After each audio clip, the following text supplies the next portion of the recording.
Title कहीं भी number नहीं mummy mummy mummy mummy mummy mummy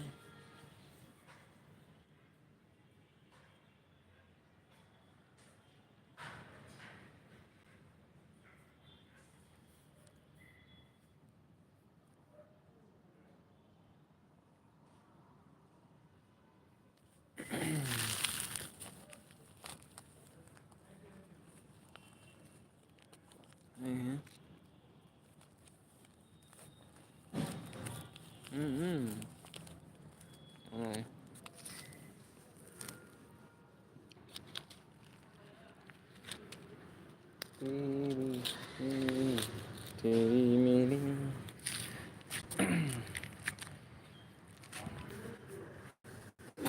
मजा तुम भी लाइक तो रो मो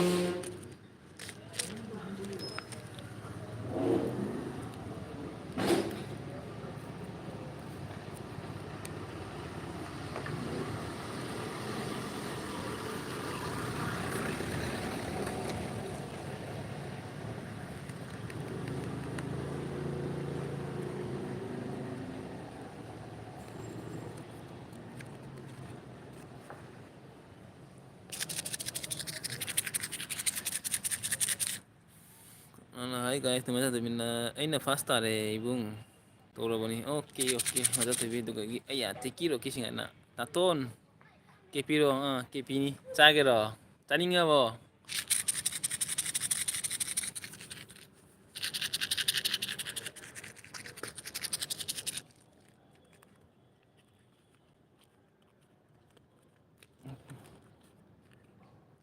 क्वानी क्वा क्वा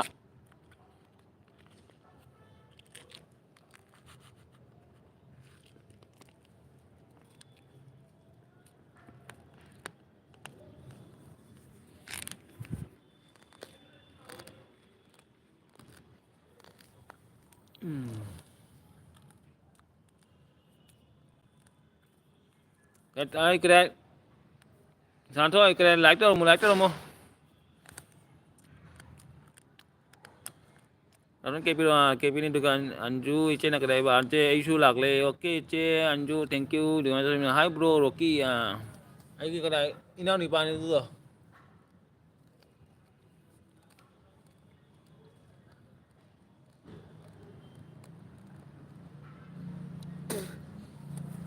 sao thôi like đó mo cái mà khác comment đâu rồi comment mummy masak fajawa tu kan mummy ne masak situ fajawa ni na yo tare sini fajawa mana ni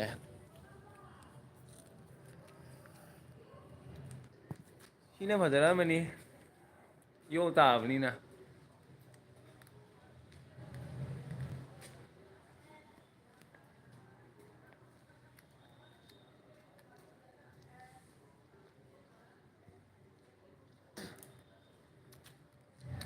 comment itu makanya comment itu loh kena sana tuh comment terus nih comment lagi mobile tap kera bana kayak itu hang dire comment lagi sih na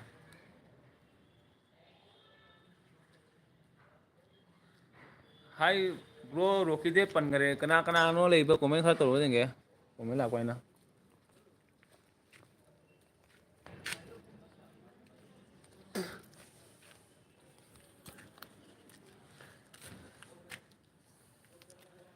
chấp करे cái comment chấp kera bana mày am kayak itu hang dire chấp kera bana kayak itu hang dire sam sang mà sam cái sate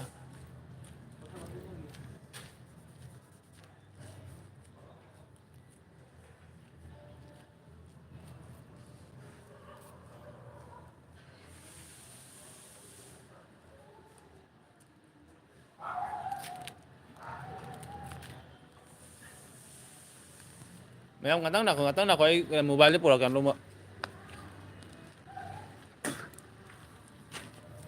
mobile comment chấp kera mana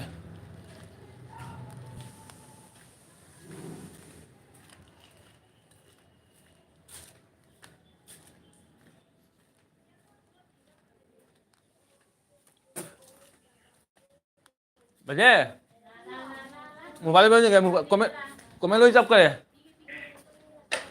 Kemana cok ke mana nih?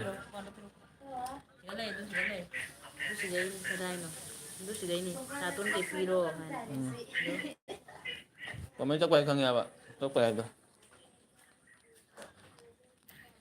Oke ada.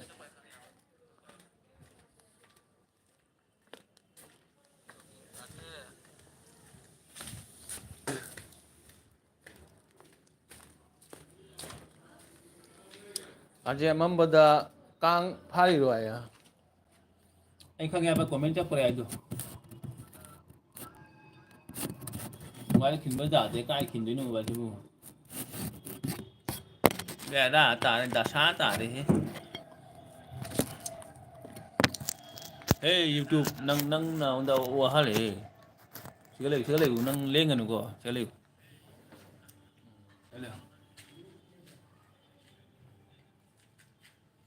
Cái Salman like thank you juga cái anh Juna cái ba. Cái hijang thong cái không thì cái hijang nó cái okay anh cái Salman cái ba.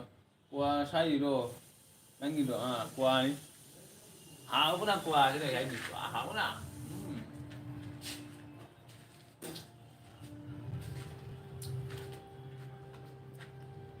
Mà sama itu caranya kenapa?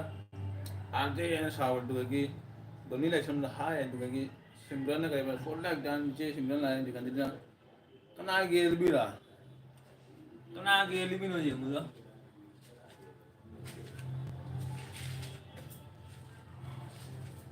Anjir welcome, bukan sembilan je lah, hai dua lagi 102 goli, dua lagi abi 46 goli, macam tu bina kenapa? Hai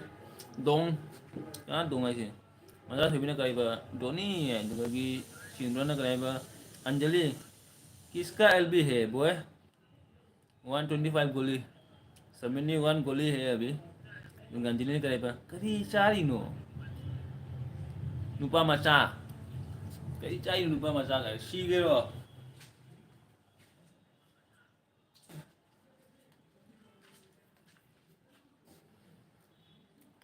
Surobi welcome gift देगा तुमको हम gift देगा airport gift देगा जो टमटम ने airport gift देगा ना हम अभी देगा एरोप्लेन गिफ्ट देगा तुमको आज डांस करोगे सी नहीं दीदी तो कहीं सुरभि ने करे नंगे तो कहीं वही फुल वेलकम तो कहीं अंजना चेतनु चक्चारो बुआ तो कहीं लक्ष्य न करे कदा इधनो ले इधबु ऐ मपान ले सुरभि ने करे तनु बा मोक एलबी हाँ तो अंजना करे 5 like done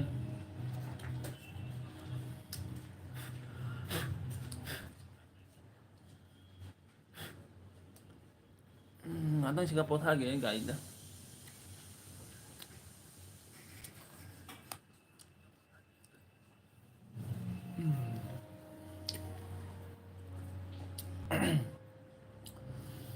khamba ek pam lah hai yang bau khamba welcome so bina ka ate da hai nu ka gi shimna na kare cha di bo ai ba khamba na kare ba karam na lei ri gi ai nungai đi đi rồi nasan nupa macha chungna chatluko ai rồi khambana karaiba yamba nungai ba punsini yamba ki nungai punsini ki nung punsi ai ki punsi te hinga lau nang nungai ka ni ai nang su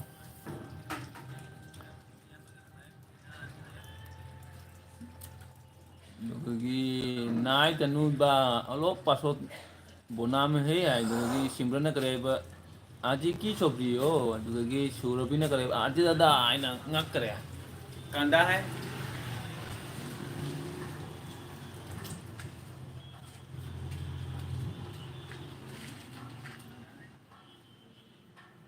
কান্দিলে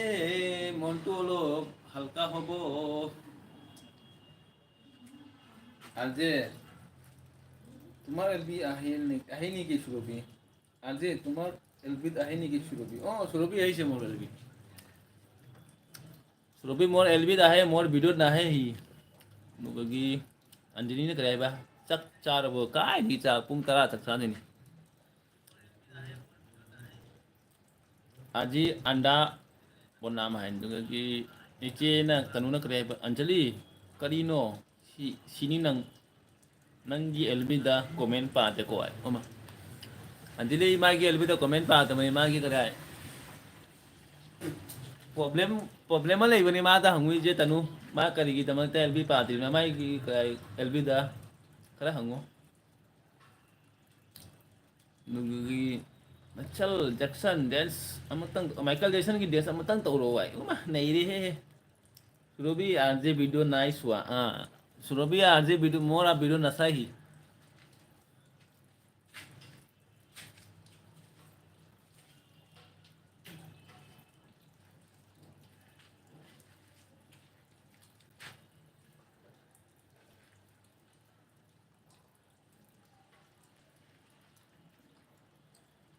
ये तनु आना मत बा अंजलि नंग को आई ये हंगनो ये तनु आना कब करे हम से कब चेत पी ना कब करे माई एलबी हाँ कौन कब चेत पी से हंगो ये तनु करेगी तमकता माई करे एलबी दा वॉइस थोक ते तो हंगो मा था अंजलि करेगी नो आई करेगी नो हाँ बोल बोल बोल जल्दी बोल nuga ibai hulai ibai welcome oh oi ma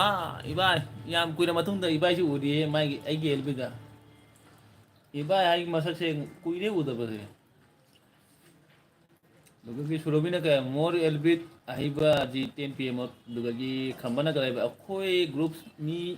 matta yaude bro gi elbi se da mi moi lak la di nungai doi mi karim kai te lak su la tu karim kai lak tu su karim kai je mayam sum lai di chena elbi oina tung tau dro ni karim kai de group grang ka lai te gi group ka lai te kana me group kai shem de group grang ka lai te gi lak wing ba lak chani lak wing de ma lak te toy du gi simran kai ba moi kori ma ji elbi 930 baki ase je Hai Jiju more elbit ahiba je dengan yang ini aje aina max book करे dengan ice gangga lai aje no pa chak thong rage to raga chak thong ke to raga o kai jang no ice gangga dengan simana gangga ai dengan ice anjali na करे ba che gangga rani ai dengan gangga na ice na करे karam ba ina lupa no ai yo surobi na करे aje da more elbit ahiba moi Lambi kori mokke dugai ibai na kare aje lambian thungna bagi chali roi ibai kare room da kare ai ki kare net se phang ju no ma ma pa na oi nelbi to gi ni upai nai che ganga na ga sakthi bi khorom da ri dugi siman group ses kon group brang gulli mar के हम खत्म कर दिया group brand का group नहीं है मेरा दुगंगी खंबाना कराए बा चे गंगा है दुगंगी खंबाना का वेलकम चे गंगा केएमसी बाइना लागी कैसे लागी जाओ दुगंगी सिमरन ना कराए बा चेना गंगा चचारा बा दुगंगी श्रोबिना कराए बा तनुबा ब्लू दिम दिया किने बा तनुबा बोलो दिबा दिया दे ब्लू कहीं है नोसी माई सिबु नुंगारी बो अर्जे भाई नुंगारी है वीडियो का थांगत बरी ने एलबी तो ना उरो है Surubina kare new friend support me duga iche gangana kare Anjali inanupi se aigi wa haiba malita duga gi laisam chen arje kari sari no kwa sari ni iche kare iche mayam no kare khorom ganu ko ai khorom basai jam talli ko khorom ganu da ai di makhani ko iche oi gi makhani no khorom kanu ai nga se gi elbi da mayam na sengduro ke ko ai gi elbi da la ai kare ai jaha gi elbi telo so no khorom ganu ko इनाउ निपा हाय आई तोरो आई उन्दा खोरम गनु आई खोरम से जामना तल्ले हन नाउ खोरम से जामना तल्ले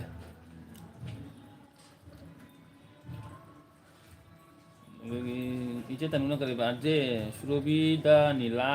देबो कोइसे ओ नीला देबो कोइसे अच्छा सुरबी काइनो मा आइसे नीला दिबा जारोनी ने जे आइसे नीला दिबा जारोइने सुरबी आई लोई कमेन्ट से कन तो करे लोई हेंग चा करे tu si mobile pari ni komen sih segi pari ni komen nila pi jar rồi Anjali đang nupi seigi wa hendwa jena dogi bai no ki khobo surobi ai dogi sakthi bi थोंद्रिहे नोइदि आइदुगी चगंगाना इबाई तरामना ओक्चरी इकाय खोरमजरी आइदुगी सिमरानी जेना का लोइरेहे तोरो आइदुगी इबाइना का thank you गंगारानी आइदुगी चगंगाना सक्तिबी करी मथेल no आइदुगी शुरुबिना जीजू मोरे बाल अपना जीजू मोर बाल अपना आइदुगी इचे सिमराना करे मयाम मयाम मयाम नी तोरो मयाम नी तोरो नुसिबी आइदुगी शुरुबिना करे तनु बोलो दिबो दिया ओ अरे नहीं दे सकता है सुरभि मोर याद ग्लो দিব নোৱাৰো মই বেলেগৰ এইটো মোৰ মোবাইলটো মানে হেং হৈ গৈছে মই এতিয়া এই মোবাইল পৰা কমেন্ট কৰিব নোৱাৰো এইটো কাৰণে মই বেলেগ মোবাইল দি কমেন্ট কৰি আছো বুজিছা মোৰ বেলেগ মোবাইল দি মই কমেন্ট কৰি আছো গ্লো দিব নোৱাৰো বেয়া নাপাবা দেই মই ইয়াৰ পৰা মানে কমেন্ট কৰি আছো এই কাৰণে গ্লো দিব নোৱাৰো বেয়া নাপাবা এইবাৰ মই ভালো সুরভি দুগাই বাই না করে বাত খালে নে সুরভি দুগাই ইচ্ছে গঙ্গা না সুরভি খরমতরি দুগাই সুমরা না করে কইসু হয় দুগাই সুরভি না করে জিজু মই এলবিট খরম মোর এলবিট আহিবা দুগাই আনু কাইসান আরছে এই চা কি গে কো আহা লই দরে এলবি চাক চারা গানাং তুমো দুগাই অঞ্জলি না করে বা चे गंगा चाक चारा बो आई दुगाई अंजली आरजे खरमतरी हट खरमाकन सुरभि ना करे हेलो गंगारानी दीदी दुगाई सिमरान से ना करे सुरभि आरजे मोबाइल हेंग होइसे दिबो नवाराबो इतिया दिबो नवारिबो इतिया दुगाई की सुरभि सिमरान ना करे अंजलि दुगाई चे करे अंजलि ना करे बच्चे अनु आई दुगाई सुरभि ना तनुबा आई ना ज्ञान ता दरे मयाम खरमदरे दुगाई ना अनु आई दुगाई अंजलि ना करे बच्चे तनु दुगाई इबाई ना लागी जाओ आरजे लागी गेसे ओ देखो लागी से आरजे दुगाई सिमरान ना करे सुरभि সিহঁতে আছামিজ ক'ব নোৱাৰে মই আছামিজ ক'ব পাৰোঁতো কিয় নোৱাৰোঁ বা হা মই অসমত থাকোঁ মই অসমীয়া নোৱাৰোঁ নেকি হা দুগাই নুনা कराइबा अंजलि गंगा चे तनु हाय दुगाई लाइराम लंगना गंगा दुगाई आजे वन पैक 4 गोली है 4 गोली मार दिया मैंने 4 गोली का है अभी पावर सुरभि ने कराइबा तनुबा नीला नाई अंजलि वो नीना नाई अंजलि चे अनु चक्सारबो दुगा अनु ना लागी कैसे सिमरना उई अनु वेलकम गंगा जना सक्तिबी ओ सिमरना सुबी उपाय नायो आई दुगा सिमरना अनु चक्सारबो दुगा गंगा ना करे लेशराम दुगा की बाइना RJ 2 and 3 round please give me 2 and 3 round 4 round नी ने काबी छे डायरेक्ट 4 राउंड नी बाय ए मथनता 4 राउंड नी काप की छे अनु ना करे चे तनु चा खिकी अनु याम कोइलेदा नang udabase elbi che kari damak tano nang sigero elbi taude aina nang elbi da lakta ba sigero nang ha ai elbi da lai do kai lai no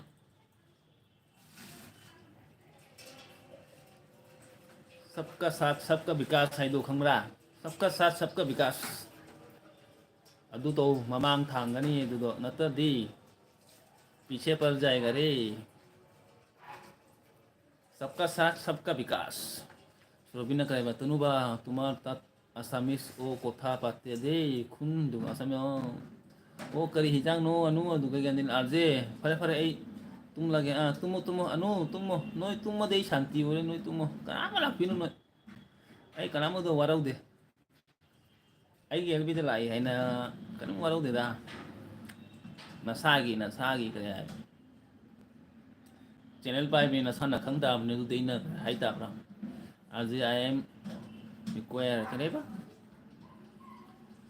che ganga na kare anjali thongdri ye to gai simra na kare ba surobi no ho ye no ara do gi anu na arje khomdari khromakano met kani hum Surabhi ने कहा RJ भाई आप कैसे हो मैं ठीक हूँ तो मैं यही है आरजे भाई ठीक है क्या करेगा आरजे भाई तो चल रहा है ना एलबी चल रहा है एलबी कर रहा हूँ और क्या है दुनिया तो बाहर में जाएगा अपना प्रॉब्लम तो अपना सॉल्व करना पड़ेगा ना you are ready oh ready I am तो पूरा finish I already finished. Kaya ano na kare ba kangau che tanu alu baza kangau che alu ba ya je ko de bindia na mayam kromjari che bindia लाए welcome che bindia दूसरे में आज भैया कहा खाना खाया क्या नहीं खाया खाना 10 बजे खाएगा अभी तो शाम में हुआ है अभी तो 7 बजे हम लोग को इधर शाम होता है नहीं था रे जो करा हिंदी हिंदी करा नहीं था रे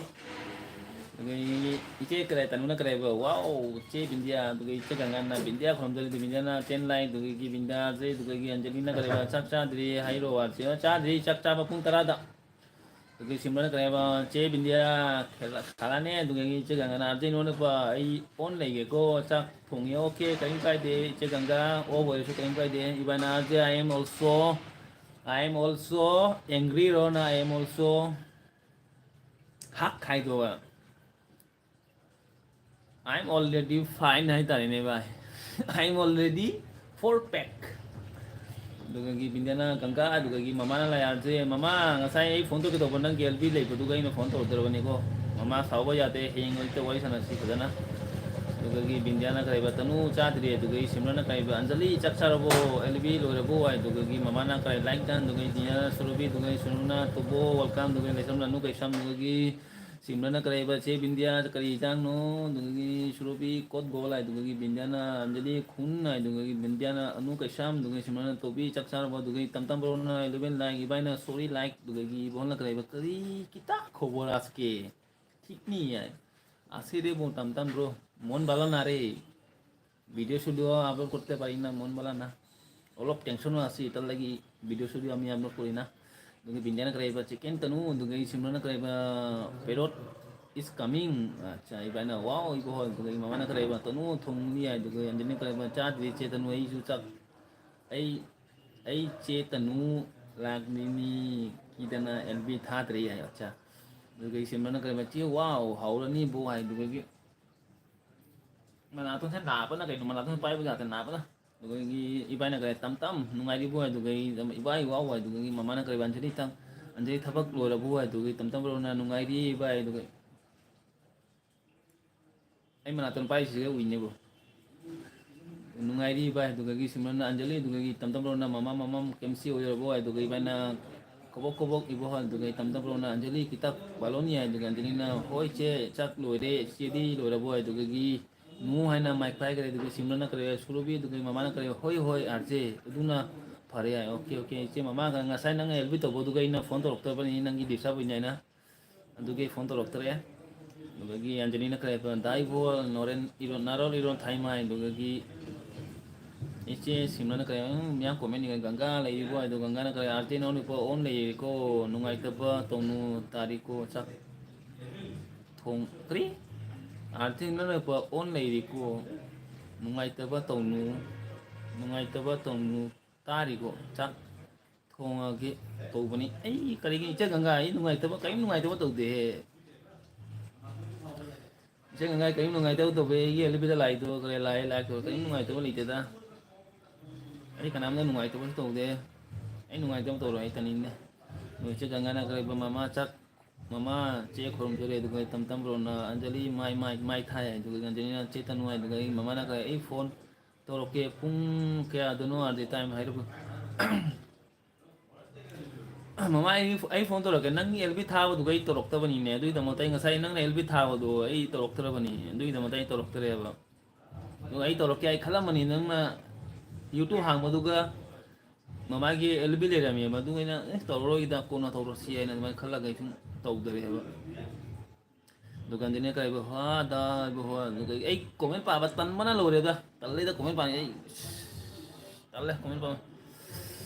कई खरा वारी सना कई वारी सना खरा ए कमेंट पाबा तल्ले गंगाना इबो हल इनो बितारी सुम चक थोंगले तौबनी आई दुकान की तम तम रोना का जुरुबुटी तला रानी की जय हो तले करे जुरुबुटी रानी की जय हो आई दुगी मामा स्कीम सी दुगी बाय तम तम इरुम थोंपा मिस बंदिया आई दुगी बोल नरोन इरोल थाई माई आजे करी मथे चारा के चादरी बाय दुगी के न करे बा आजकल का लोग से कोई कही है बा आजकल का लोग आसे क्यों है आजकल के लोग आस क्यों है कहीं ना ऐसे ꯇꯝꯗꯝꯅ ꯒꯪꯒꯥꯅꯤ ꯋꯥꯏꯇꯤ ꯄꯥꯏꯕ ꯃꯤꯗꯤ ꯆꯥꯛ ꯆꯥꯗ꯭ꯔꯁꯨ ꯄꯨꯛ ꯊꯟꯕꯅꯤ ꯍꯥꯏ ꯑꯩꯗꯤ ꯆꯥꯗꯗꯤ ꯄꯨꯛ ꯊꯟꯗꯦꯍꯦ ꯇꯝꯗꯝꯕ꯭ꯔꯣ ꯑꯩ ꯆꯥꯛ ꯃꯊꯧ ꯇꯥꯏꯍꯦ ꯌꯦꯔꯨꯝ ꯊꯣꯡꯕ ꯑꯗꯨꯒꯤ ꯃꯃꯥꯅ ꯈꯔ ꯇꯅꯨ ꯇꯅꯨ ꯇꯅꯨ ꯍꯥꯏꯗꯨꯒ ꯒꯪꯒꯅ ꯏꯕꯣꯍꯜ ꯏꯅꯥꯎ ꯅꯨꯄꯥ ꯍꯥꯏꯅ ꯀꯩꯅꯣ ꯇꯧꯋꯦ ꯑꯗꯨꯒ ꯇꯣꯕꯤ ꯂꯩꯌꯦ ꯍꯥꯏꯗꯨꯗꯒꯤ ꯏꯕꯣꯍꯜꯅ ꯀꯔꯤꯕ ꯆꯤꯝꯔꯟ ꯅꯣꯛ ꯆꯨꯅ ꯀꯣꯛ ꯁꯥꯔꯦꯗ ꯅꯣꯡ ꯆꯨꯅ ꯀꯣꯛ ꯁꯥꯔꯦꯗ ꯍꯥꯏ ꯑꯗꯨꯒꯤ ꯃꯃꯥꯅ ꯑꯣꯀꯦ ꯑꯣꯀꯦ ꯌꯥꯏ ꯌꯥꯏ ꯑꯗꯨꯒꯤ ꯇꯝꯗꯧꯔꯣꯅ ꯒꯪꯒꯥꯁꯦ ꯑꯗꯨꯒ ꯑꯗꯨꯅ 1 2 3 ꯒꯤꯞ ꯃꯤ ꯍꯥꯏ ꯑꯗꯨꯗꯒꯤ ꯁꯤꯝꯔꯟꯅ ꯏꯕꯣꯍꯜ ꯐꯣꯂꯣ ꯑꯩꯁꯦ ꯑꯗꯨꯒ ꯂꯥꯏꯛ ꯄꯤꯡꯀꯤꯅ ꯂꯥꯏꯛ ꯇꯧꯔꯦ ꯑꯗꯨꯗꯒꯤ ꯏꯕꯥꯏꯅ ꯀꯔꯦ ꯂꯥꯛꯈꯤꯖꯧ ꯑꯗꯨꯒ ꯃꯃꯥꯅ ꯀꯔꯦ ꯄꯥꯎ ꯂꯥꯛꯄꯨ ꯇꯥꯟꯕ ꯖꯥꯇꯤ ꯄꯥꯎ ꯀꯥꯎ ꯀꯔꯤ ꯄꯥꯎ ꯂꯦꯞꯄꯨ ꯇꯟꯕ ꯌꯥꯗꯦ ꯌꯥꯔꯁꯦ ꯀꯣꯃꯦꯟ ꯑꯁ ꯀꯃꯥꯏ ꯀꯣꯃꯦꯟ ꯄꯥꯅꯤꯡꯗꯦꯗ ꯑꯩ ꯇꯜꯂꯦ ꯀꯣꯃꯦꯟ ꯄꯥꯅꯤꯡꯗꯦ ꯑꯩ ꯋꯥꯔꯦ ꯃꯉꯥ ꯁꯝꯒ ꯅꯥꯔꯦ ꯀꯣꯃꯦꯟ ꯄꯥꯅꯤꯡꯗ꯭ꯔꯦ ꯅꯥꯔꯦ ꯅꯥꯔꯦ ꯄꯤꯡꯀꯤꯅ ꯀꯔꯤꯕ ꯄꯤꯡꯀꯤ ꯋꯦꯜꯀꯝ ꯑꯗꯨꯒ ꯁꯨꯃꯅ ꯊꯣꯏ ꯑꯗꯨꯒ ꯀꯔꯤ ꯋꯥꯔꯤ ꯑꯗꯨꯒ ꯇꯅꯨ ꯍꯥꯏ ꯑꯗꯨꯒ ꯑꯟꯖꯂꯤꯅ ꯀꯔꯤꯕ ꯆꯦ ꯃꯃꯥꯁ ꯀꯔꯤ ꯃꯊꯦꯜ ꯊꯣꯡꯒꯦ ꯑꯗꯨꯒ ꯃꯃꯥꯅ ꯄꯤꯡꯀꯤ ꯍꯥꯏꯗꯨꯒꯤ ꯁꯤꯝꯔꯟꯅ ꯄꯤꯡꯀꯤ ꯈꯥꯏꯁꯤꯅꯤ ꯍꯥꯏ ꯑꯗꯨꯒ ꯑꯟꯖꯂꯤꯅ ꯄꯤꯡꯀꯤ ꯇꯅꯨ ꯑꯟꯖꯂꯤ ꯀꯣꯃꯦꯟ ꯂꯣꯏꯔꯦ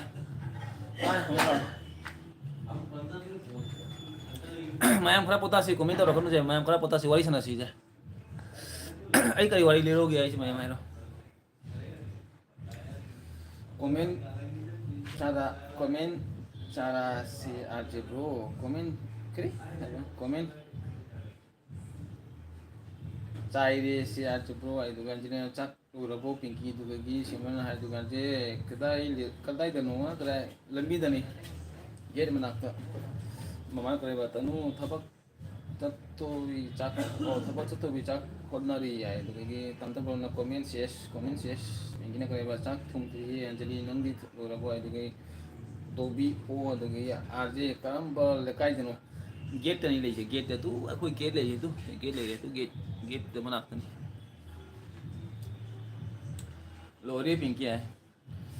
अंजलि करी जंग नो कमेंट पापा तल्ले मैम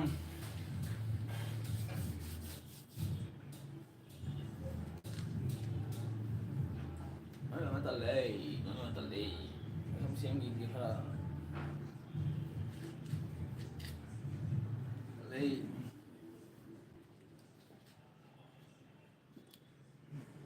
Ibana राधे राधे तो ibana इचन सिमरन हाय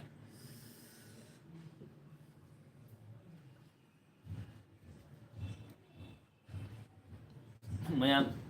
YT पाइबा नुंगाइब्रो mayam YT पाइबा नुंगाइरमगनी mayam lu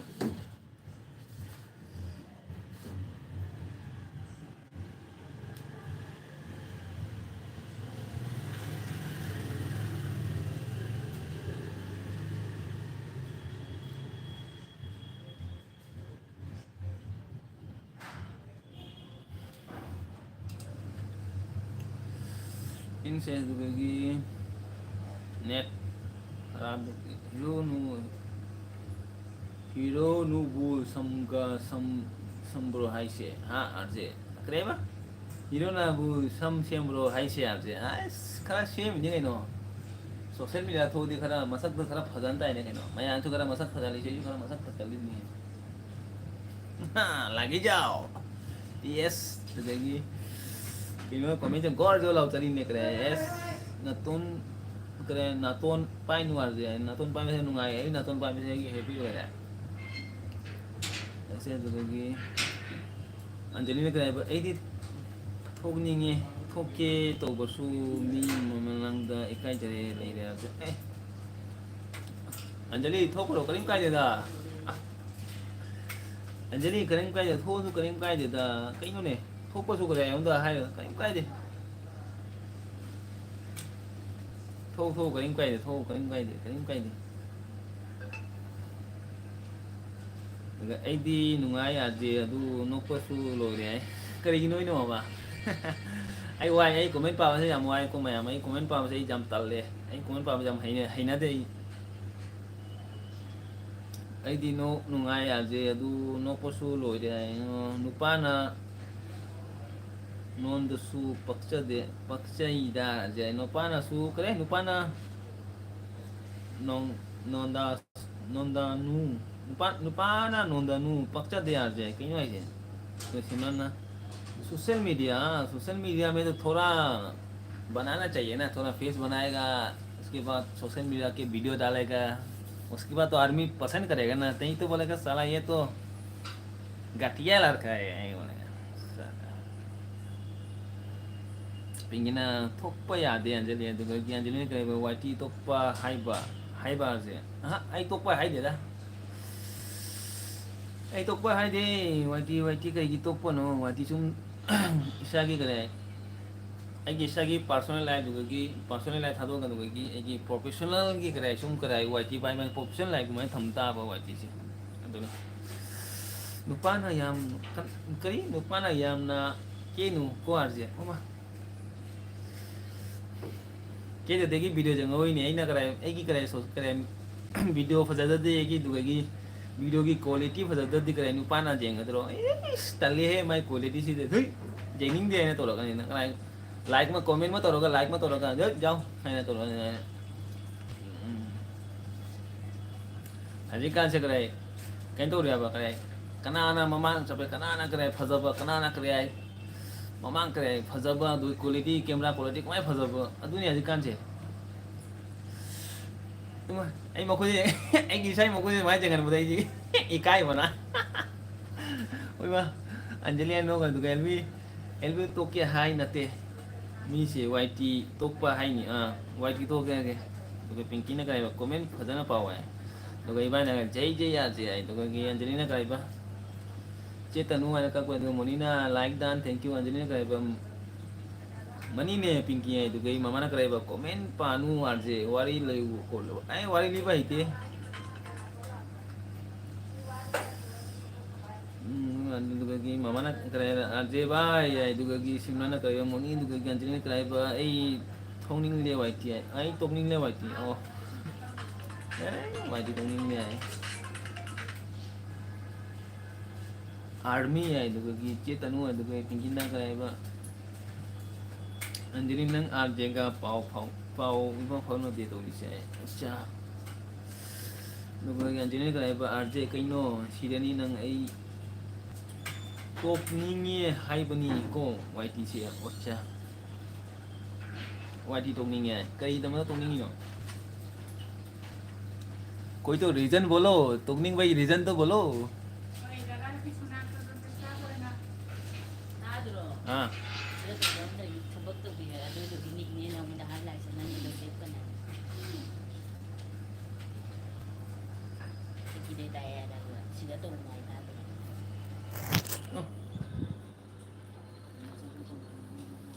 ấy làm bây giờ cái gì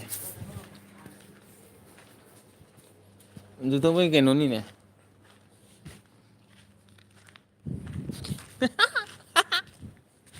lại cái dấu ta đấy આજે કઈ નો છે મને કઈ Mouni તુમી ai cái mukbang kamu kan tak khai wa kali ui moni tumi mukbang kira kom khai wa makuna chari ni doi lai sam mi jena kare aje isei oina saklo ai isei heite maya mai mapan da lai ko mapan da lai tu mapan da nei lai se mapan da mamme elo salage elbi je moni khabo mon jayo ai do gi anjali kai ba arje se kyam tawraba khangde pinki ai chale he nai na gara elbi to khuni gi to elbi to ro heng di nai na gara elbi to khuding gi igi sakta se gara sakta phajabani na noi na duma hai ni लेकिन तम तम ना phone I slow phone आई से phone खाली आए बार phone खाली आए तो ये बार ना नोंदनु आरजे तो हंगर लो आरजे तो कहीं मोनी ना होई निकी चेतनु होई निकी चेतनु तो कहीं मोनी ओ होई बे आई तो कहीं बार ना आरजे मचा थोई दिए मचा थोई रूम तो ले भाई आई ना करे मपान लाए कि नेट से रूम दा फंग दे बदो मपान लाए लाइक सम मोनी आई तो कहीं तम तम ना मोनी मेट के आई तो कहीं मोनी बाय ना तम तम सीगेरो ना आई तो कहीं गोपाल ब्रो ना आरजे ब्रो हाई तो कहीं S hello anh ngài thế này tôi cái thông xe anh biết tàu đi thông anh ngài thế này tôi cái thông ꯑꯗꯨ ꯉꯥꯛꯇ ꯂꯩ ꯇꯧꯔꯛꯀꯦ ꯑꯩ ꯊꯕꯛ ꯇꯧꯔꯤ ꯁꯣꯝꯗ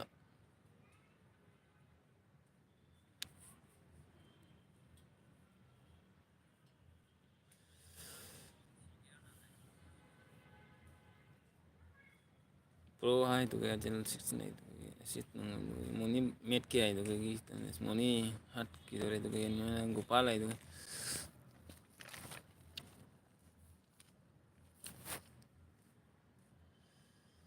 ꯏꯕꯣꯜ ꯃꯣꯅꯤ ꯈꯔꯤꯗꯨꯒ ꯂꯩꯁ꯭ꯔꯝ ꯑꯦꯁꯤꯠ ꯃꯣꯅꯤ ꯍꯥꯏꯗꯨꯒꯤ ꯃꯣꯅꯤꯅ ꯀꯔꯤꯕ ꯇꯝ ꯇꯝ ꯉꯁꯤ ꯏꯃꯣꯏꯅꯨ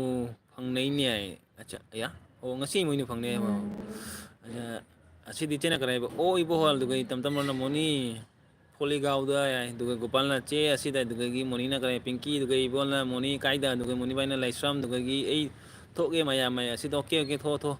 ꯄꯤꯡꯀꯤꯅ ꯀꯔꯤ ꯆꯥꯛ ꯆꯥꯔꯕ ꯍꯥꯏꯔꯁꯦ ꯆꯥꯗ꯭ꯔꯤ ꯑꯗꯨꯒ ꯁꯤꯃꯅ ꯀꯔꯤ ꯁꯨꯗꯦ ꯑꯗꯨꯒ ꯒꯣꯄꯥꯜꯅ ꯀꯔꯤ ꯁꯤꯁꯇꯔ ꯁꯤꯝꯔꯟ ꯈꯨꯔꯨꯝꯖꯔꯤ ꯑꯗꯨꯒ ꯃꯣꯅꯤꯅ ꯀꯔꯤ ꯇꯝ ꯇꯝ ꯀꯁꯥꯔꯗ ꯑꯗꯨꯒ ꯏꯕꯥꯏꯅ ꯀꯔꯤ ꯑꯥꯔꯖꯦ ꯕꯥꯏ ꯑꯣꯏꯔꯒꯦ ꯏꯕꯥꯏꯒꯤ ꯀꯣꯃꯦꯟ ꯐꯖꯅ ꯄꯥꯗꯦ ꯑꯩ ꯏꯕꯥꯏ ꯕꯥꯏ ꯑꯣꯏꯔꯣꯗꯣ ꯑꯩ ꯂꯣꯏꯁꯤꯜꯂꯒꯦ ꯃꯌꯥꯝꯁꯦ ꯀꯥꯔꯟ ꯕꯥꯔꯟ ꯇꯧꯔꯦ ꯑꯩ ꯇꯜꯂꯦ ꯑꯗꯨꯒ ꯇꯝ ꯇꯝꯅ ꯀꯔꯤꯕ ꯑꯁꯤ ꯃꯣꯏ ꯊꯣꯛꯂꯦ ꯍꯥꯏꯔꯣ ꯃꯣꯏ ꯊꯣꯛꯂꯦ ꯍꯥꯏꯔꯣ ꯅꯝꯊꯤꯕꯅ ꯃꯣꯏ ꯊꯣꯛꯂꯦ ꯍꯥꯏꯔꯣ ꯅꯝꯊꯤꯕꯅ ꯍꯥꯏꯗꯨꯒ ꯑꯩ ꯇꯝ ꯇꯝꯅ ꯀꯔꯤ ꯀꯁꯥꯔꯗ ꯍꯥꯏꯗꯨꯒꯤ ꯃꯣꯅꯤꯕꯥꯏꯅ ꯆꯦ ꯑꯁꯤꯗꯨꯒ ꯚꯤꯗꯤꯑꯣꯅ ꯑꯣꯟꯗꯨꯒ ꯃꯃꯥꯅ ꯀꯔꯤꯕ ꯂꯩꯀꯣ ꯑꯥꯔꯖꯦ ꯑꯣꯀꯦ ꯁꯨꯃꯅ ꯍꯥꯏꯗꯨꯒ ꯑꯩ ꯇꯝ ꯇꯝꯕ꯭ꯔꯣꯅ ꯃꯃꯥ ꯃꯨꯗꯣꯟ ꯂꯩꯔꯣ ꯍꯥꯏꯗꯨꯒ ꯃꯃꯥꯅ ꯀꯔꯤꯕ ꯍꯣꯏ ꯇꯝ ꯇꯝ ꯑꯗꯨꯒ ꯏꯕꯥꯏꯅ ꯀꯔꯤꯕ ꯂꯩꯈꯣ ꯀꯔꯤ ꯑꯩꯈꯣꯏꯒꯤ ꯑꯥꯔꯖꯦꯕꯨ ꯀꯅꯥꯅ ꯍꯥꯏꯅꯣ ꯁꯛꯊꯤ ꯍꯥꯏꯅ ꯑꯗꯨꯒ ꯃꯅꯤꯕꯥꯏꯅ ꯀꯔꯤ ꯃꯃꯥ ꯀꯔꯤ ꯃꯊꯦꯜ ꯊꯣꯡꯗꯣꯏꯅꯣ ꯑꯗꯨꯒ ꯏꯕꯥꯏꯅ ꯅꯣꯛꯈ꯭ꯔꯦ ꯑꯗꯨꯒ ꯄꯤꯡꯀꯤꯅ ꯀꯔꯤ ꯅꯤꯅꯦ ꯀꯔꯤ ꯑꯣꯏꯅ ꯊꯣꯡꯂꯒꯦ ꯑꯗꯨꯒ ꯇꯝ ꯇꯝꯕ꯭ꯔꯣꯅ ꯑꯩꯈꯣꯏ ꯂꯦꯕꯔꯁꯤꯡꯅ ꯂꯤꯟ ꯊꯣꯡꯕ ꯆꯥꯔꯤꯕ ꯃꯣꯏꯒꯤ ꯀꯦꯝꯗ ꯑꯠꯆꯥ ꯑꯗꯨꯒ ꯇꯝ ꯇꯝꯅ ꯍꯥꯏ ꯄꯤꯡꯀꯤꯗꯨꯒ ꯑꯩꯒꯤ ꯍꯥꯏ ꯒꯣꯄꯥꯜ ꯄꯤꯡꯀꯤꯅ ꯑꯗꯨꯒ ꯇꯝ ꯇꯝ ꯒꯣꯄꯥꯜ ꯈꯨꯔꯨꯝꯖꯔꯤ ꯑꯗꯨꯒ ꯏꯕꯥꯏꯅ ꯑꯣꯀꯦ ꯑꯥꯔꯖꯦ ꯑꯗꯨꯒ ꯄꯤꯡꯀꯤ ꯀꯦꯝꯁꯤ ꯑꯗꯨꯒ ꯒꯣꯄꯥꯜꯅ ꯀꯔꯤ ꯇꯝ ꯇꯝꯕ꯭ꯔꯣ ꯃꯌꯥꯝ ꯕꯥꯏ ꯇꯧꯔꯣ ꯕꯥꯏ ꯑꯃ ꯂꯣꯏꯁꯤꯜꯂꯁꯤ ꯇꯜꯂꯦ ꯀꯣꯃꯦꯟ ꯄꯥꯔꯔꯣꯏ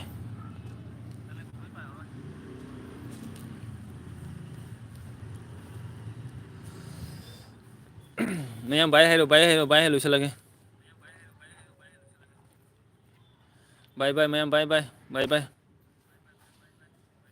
ꯀꯥꯔꯟ ꯕꯥꯔꯟ ꯇꯧꯔꯦ ꯑꯩꯒꯤ ꯑꯦꯜꯕꯤꯁꯦ ꯇꯜꯂꯦ ꯕꯥꯏ ꯕꯥꯏ ꯑꯥꯔꯖꯦ ꯕꯥꯏ ꯇꯝ ꯇꯝ ꯕ꯭ꯔꯣ ꯕꯥꯏ ꯇꯧꯔꯣ ꯕꯥꯏ ꯑꯥꯔꯖꯦ ꯃꯌꯥꯝ ꯕꯥꯏ ꯍꯥꯏꯕꯗꯤ ꯌꯥꯡꯉꯤꯅꯦ ꯑꯣꯡꯀꯤꯅꯤ ꯃꯣꯅꯤ ꯑꯗꯨꯒ ꯑꯥꯔꯖꯦ ꯕꯥꯏ ꯀꯔꯤꯒꯤꯅꯣ ꯂꯣꯏꯁꯤꯜꯂꯒꯦꯗ ꯃꯣꯅꯤ ꯕꯥꯏ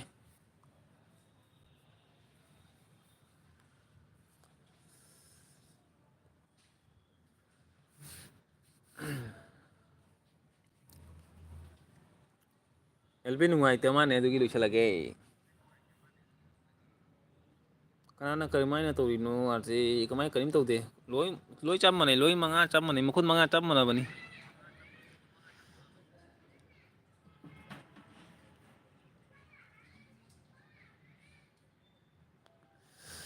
ꯇꯜꯂꯕꯣ ꯑꯥꯔꯖꯦ ꯕ꯭ꯔꯣ ꯐꯔꯦ ꯚꯥꯏ ꯇꯟꯗꯦꯗ ꯁꯨꯝ ꯇꯜꯂꯤꯅꯤ ꯊꯃꯣꯏꯅ ꯇꯜꯂꯛꯏ ꯍꯥꯏꯗꯤ ꯅꯨꯡꯉꯥꯏꯌꯦ ꯑꯥꯔꯖꯦ ꯚꯥꯏ ꯀꯔꯤꯝ ꯀꯥꯏꯗꯦ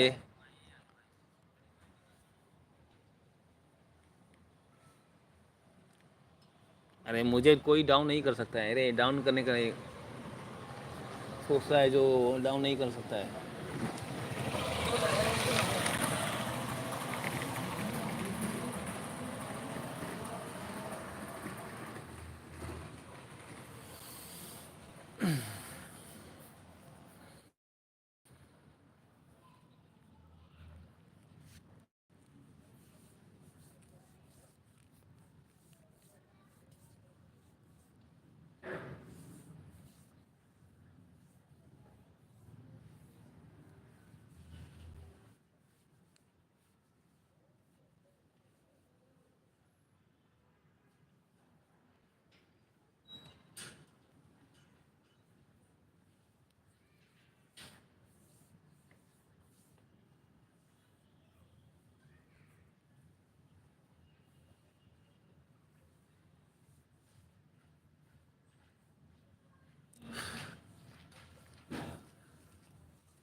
ꯁꯤꯗꯔꯣ ꯀꯅꯥꯗ ꯁꯤꯗꯗꯣꯏꯅꯣ ꯀꯅꯥꯗ ꯄꯥꯟꯗꯣꯏꯅꯣ ꯄꯥꯜꯂꯣ